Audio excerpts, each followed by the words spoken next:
Hello, welcome to this episode of The UnNoticed Entrepreneur with me, Jim James. Now, if you've got a question on your mind, which is, do you need to get noticed or do you need to get results? Then this show is for you, because my guest today has spent a lot of money going slow and realized that actually need to spend money to get results more quickly. And he's had a very successful podcast where he got over $1 million worth of contracts by hosting a show. And we're going to talk to you and him about whether you should have a show or just be a guest. Josh Thomas, self-proclaimed fancy pants business consultant in Austin, Texas. Welcome to the Unnoticed Entrepreneur. Thank you, Jim. I'm really happy to be here. And, it's you mentioned it right there at the beginning. I love the premise of your podcast. It's about, hey, you're unnoticed. You're trying to get noticed. You're trying to get out there. But I think we need to ask one extra question. If you're unnoticed, do you want to be noticed or do you want to get results? Because if you start getting results, people will notice you.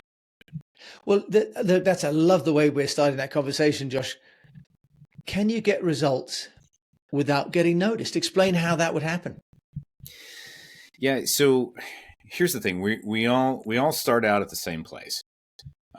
We were all born completely invalid and not even able to feed ourselves. And somebody had to provide that for us. Somebody had to give us that attention. Somebody had to give us an opportunity to succeed. Once we got through school, somebody had to, a lot of us have to go and scrap for everything that we have. But somebody had to give us that chance to do it. Somebody had to say, yes, I believe in you. I'm going to pay you money for the service that you're offering, and give us an opportunity to go out there and start our business.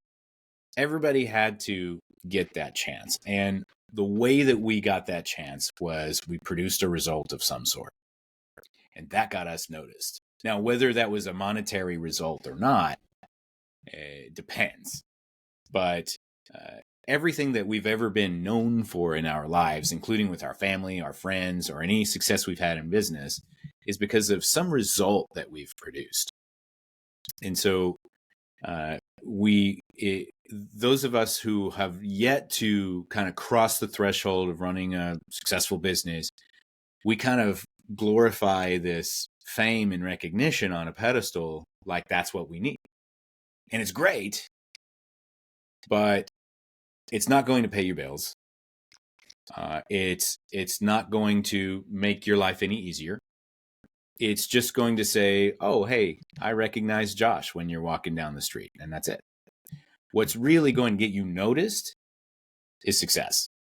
And so sometimes keeping your head down and doing what needs to be done to get the result is actually the recipe for getting noticed. It's just kind of a back end recipe, if you will.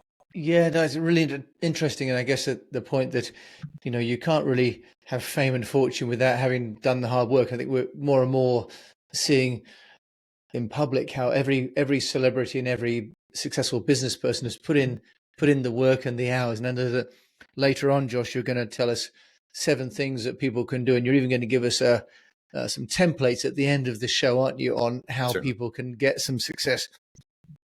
Before we get to that, though, Josh, you have a unique approach to podcast hosting. And can you just share with us your story? Because you managed to make your podcast into a very successful source of leads. Let's just touch on that if we can, because that in England, we'd say that's a great result. So Certainly. How did that work? Yeah. So here's a great example of the formula that I just mentioned. I started a podcast in 2016. It was called How to Lose Money. It's probably still available. If you go on Apple or Spotify, you can probably look it up. It's me and a guy named Paul Moore. We did 238 episodes, and we interviewed investors and entrepreneurs, and they shared a major failure story and the lessons that they learned from it. And so without going into the origin story of why we did that podcast, I'm just going to talk about the fact that I was just an awkward dude who had no interview skills, who had very little social skills, and I had no clue what I was doing. But I got one little tiny one-line piece of advice from the guy who helped us start the whole thing up. His name's Dave Carberry, and he runs a business called Sweet Fish Media. He helps people start podcasts. And Dave was sitting there with us, and he said, listen, I'm going to give you some advice that most people won't tell you. When you start a podcast, do not worry about building a relationship with your audience. Instead, focus on building a relationship with your guest. And my mind was blown because all I could think about at the time when I'm starting a podcast is, all right, how many people can I get to listen to me and glorify me, and so that I can get noticed? And I'm envisioning and fantasizing in my head about how I'm going to have 20,000 listeners per episode and all of this stuff.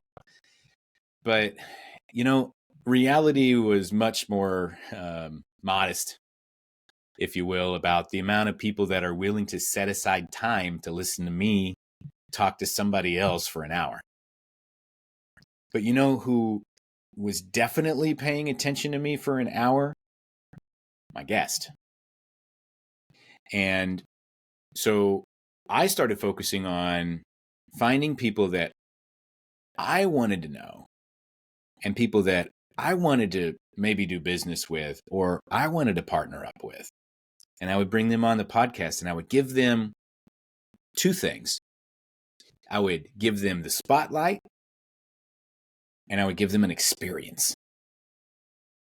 And there's this reciprocity that happens when you point a spotlight at somebody and you say, Jim, tell me about how great you are. And they feel it.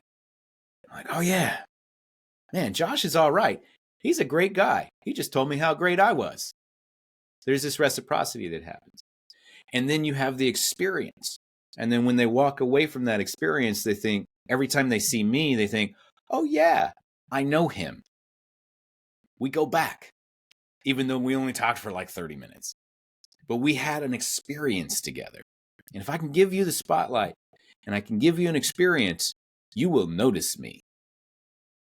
And if you notice me, now we've got an opportunity when something comes up like, hey, I think I can help this person increase their business.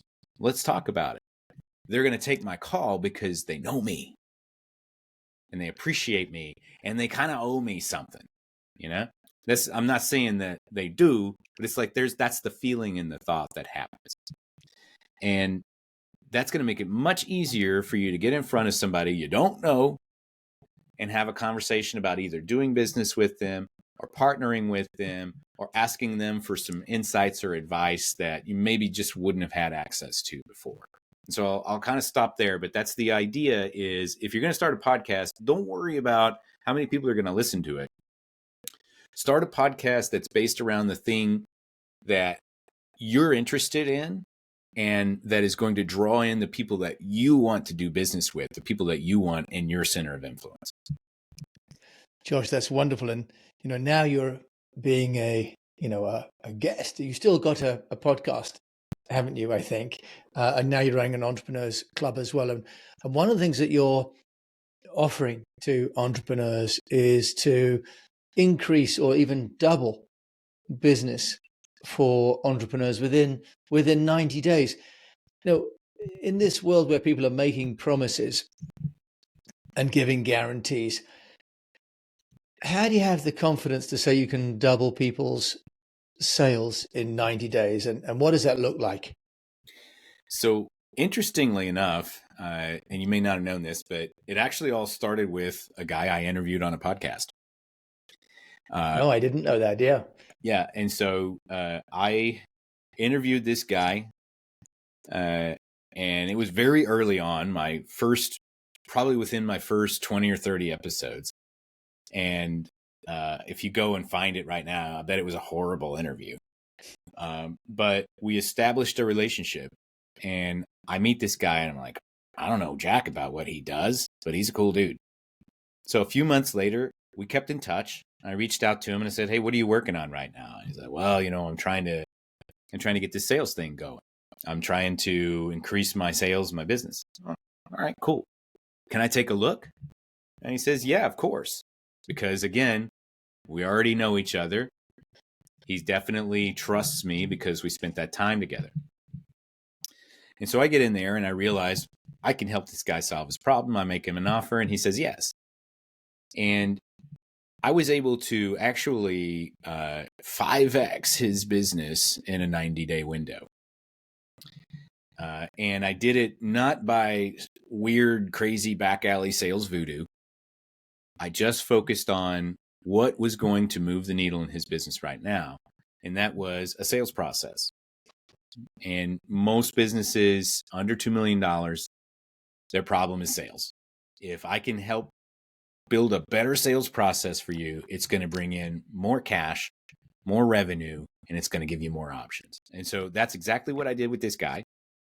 We 5x'd his business in 90 days. We kept working together. We ended up 10xing his business. It took about 3 years for that. But we were able to 10x his business. And I personally earned more than $1 million in income from this relationship that started from an awkward podcast interview when I was just still wet behind the ears. Wow, that's one person, $1 million in personal income. That's not like I didn't make him $1 million and got a percentage of that. That's how much he paid me. So imagine how much he made. Josh, I need to be interviewing people that have got that kind of problem and that kind of cash. So that's look, the wonderful story of drawing a direct line between podcasting and the relationships that you can build with somebody who's your target client. Now you're doing these sales processes. I can't let you go any further without asking you for some tips on sales processes, because as you say, results really matter. And you can always send out a press release to announce how well your business has done, but you've got to do well before you can send the press release out. So Josh, what could you give us some guidance? I know at the end, you're going to give us a sort of a template that that people can download, but just guide us through those. Can you? Sure. And just to put a punctuation mark on something that you mentioned there, I would need to be interviewing people that have that kind of cash. He got that kind of cash because of the results I was producing. Right. So keep in mind, he didn't cut me a check for $1 million. I got him results, and then he kept paying me over time for those results. So I'm kind of self-funding that situation, right? So yeah, no, that's wonderful. And so we don't necessarily need to find people that can cut us big checks. We need to find people who we can help so that they can afford to cut us big checks over time. And so as far as sales goes, sales is actually pretty simple. Most people shy away from it because it's like this confrontation, conflict kind of thing. I tend to look at it a lot differently. I tend to look at it as problem solving. And we have to start with one specific thing. Are you talking to somebody that has a problem or that is aware of a problem?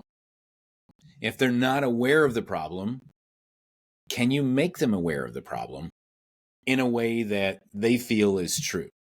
We can always say like, hey, your shoe's untied. Oh, that's a problem. I'm going to fix that, right? Or if you don't care that your shoe's untied, yeah, that's the style, man. I'm not going to be able to sell you my shoe tying service, right? You're not my customer. It's fine. So the first thing we got to look for is, are you talking to somebody that has a problem, or can you make them aware of the problem? From there, I like to take a very consultative approach. I'm asking them questions to really understand what is their motivation, what is their level of desire. Is there anybody else involved in making the decision for this service? There's a whole kind of list of questions that you want to go through before you ever offer anybody anything. You want to ask enough questions to really know, like, hey, what's this person all about? What drives them? What motivates them? What scares them? And what's hurting right now? Once you've asked all those questions, you've got the answers. Now you have to compare it against what you have. Does what I have alleviate the pain? Does it solve the problem? Does it neutralize the fear? And if it does, if those two things line up, your only job as a salesperson is to help them understand how your solution solves their problem. And then from there, it's up to them to decide. And deciding is easy. Yes is a decision. No, that's a decision. I don't know. Let me think about it. That's not a decision.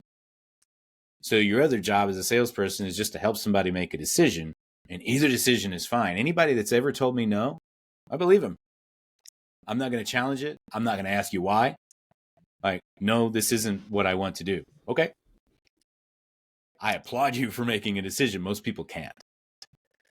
So it sounds as though, as well, Josh, you've got, part process, part psychology, and part methodology in there as well, right? That there's the sales process has a flow to it that it sounds as though you're very relaxed in your approach, that not everyone is going to be a customer, and to know who is going to be a customer is kind of the first part of the journey for selling.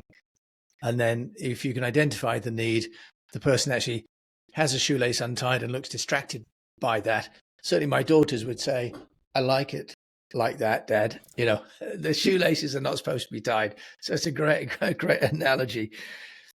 Josh, what about things that you've seen or that you've done from a marketing point of view, getting noticed, that you'd say are don't do's, are mistakes that people make or that you've made yourself as an entrepreneur that you'd care to share?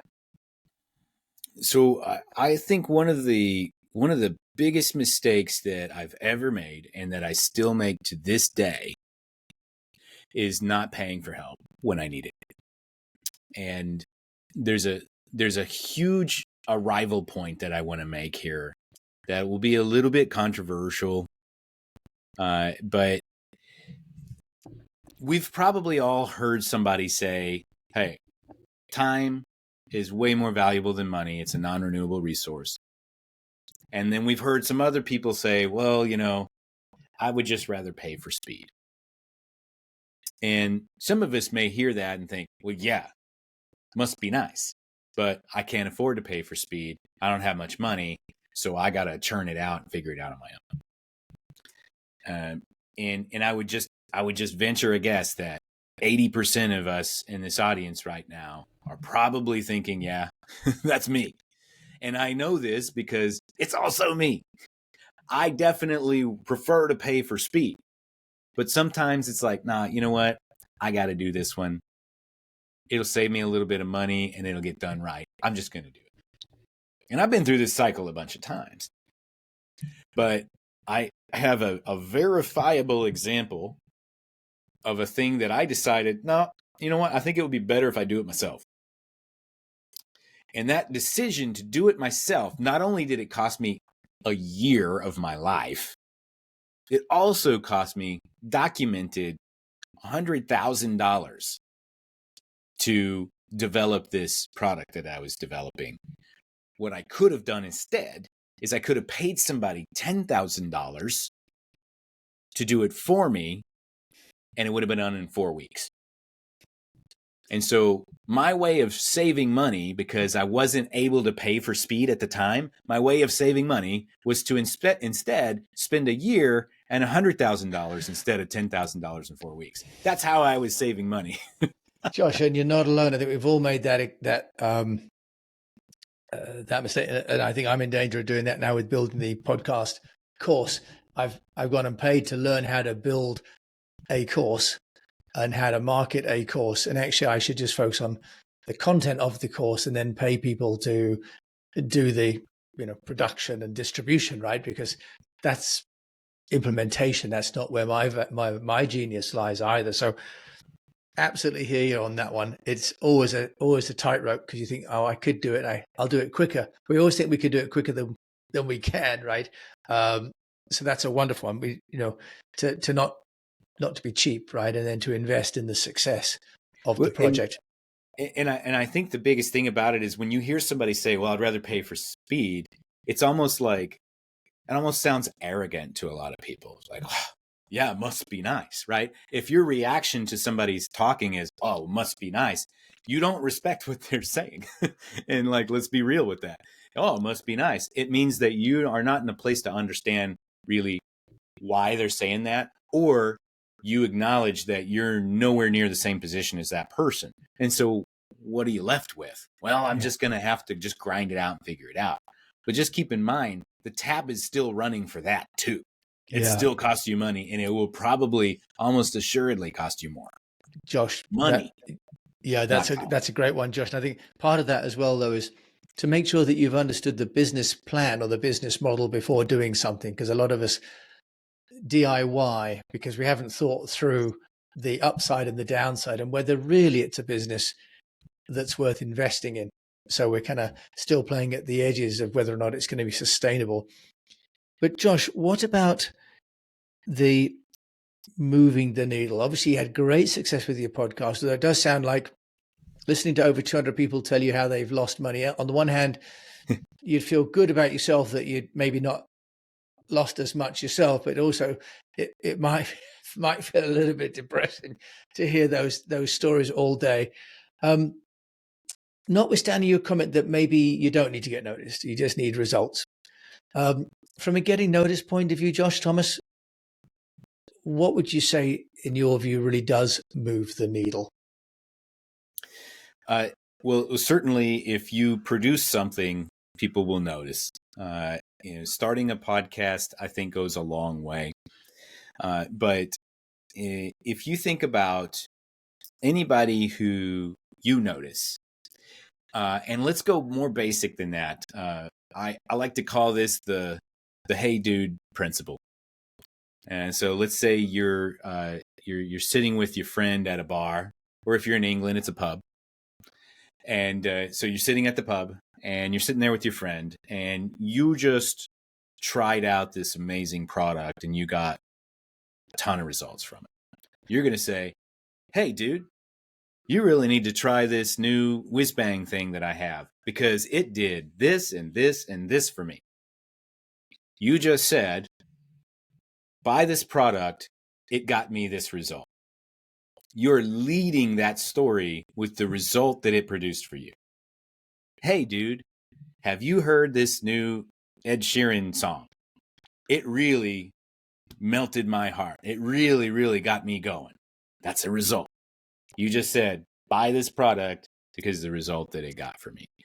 Now, because of that result, this thing becomes noticed. You want it to be noticed by somebody else because of the results it produced. Most of us have probably heard of Alex Hormozi. And Alex Hormozi has spent the last 2 years posting reels talking about the results that he got with Gym Launch. And we're paying attention to him, not because he's a cool dude, which he is a cool dude, but we're paying attention to him because of the results that he produced, not the other way around. And so if you get results, the next thing you have to do is you got to talk about them, because our brains are wired to be attracted to those results. Just as I mentioned in the hey dude principle, hey dude, you got to try this new product. It really helped me sleep better. Hey dude, you got to watch this show. It's the funniest show I've ever seen. Result, result, result. That's why you notice things. Josh Thomas, I love that. And the Alex Hormozi, I mean, I think like the biggest book launch ever, wasn't it, or something? So as you say, people are intrigued and inspired by his results. And then he's getting the celebrity. So getting the results really comes before anything else. If people want to find you, Josh Thomas, and also get the download of the 7 things that they can do to increase their business revenue in 90 days, how can they find you? Sure. Do you want me to walk through those really quick? Yeah, sure. Let's go through those. If you want to step through those quickly, yeah. Yeah. So I'll walk you through what I call the precise method. And for anybody that's interested, you can go to factor1.io/training. That's factor1.io/training. And I put together a free training that walks you through in painful detail exactly what all 7 of these things are. Okay, great. So it's called the precise method. The precise is an acronym. My team gives me crap for how many acronyms that I create for them, but this is one they have to deal with. So what I learned is I worked with 5,000 different entrepreneurs over a 15-year career, and I sat down and I crunched all the numbers and I analyzed all the data, and I found that the most successful campaigns all fit into 7 different templates. There were only 7 different things that I was doing to help these businesses grow. And several of these businesses were 2x, 3x, even 5x in a 90-day period, just by focusing on one. Like, we typically would not combine more than one until we got the results. And then, for instance, I told you about the other guy, we were able to 10x his business after we were 5xing it in 90 days. So then we started kind of mixing and matching different things that we could do so that we could help kind of 10x his business. And so you sharing your screen there? Yeah, and I just, for those people that are listening, if you go to factor1.io, you can see Move the Needle in Your Business Now. There's a Facebook group, and also there's acres and acres of content here from Josh. He's going to just take us through this very quickly for those people listening. But I just wanted to share those people who want to go onto the YouTube channel for the Unnoticed Entrepreneur. You can also see Josh's screen as well, so you can see where he's going with his mohawk as well. Yeah, actually, right. yeah. Faux hawk. Faux hawk. There you go. Okay. Yeah. So just take us through that. Just briefly. Yeah. I don't have much left in the back, so yeah.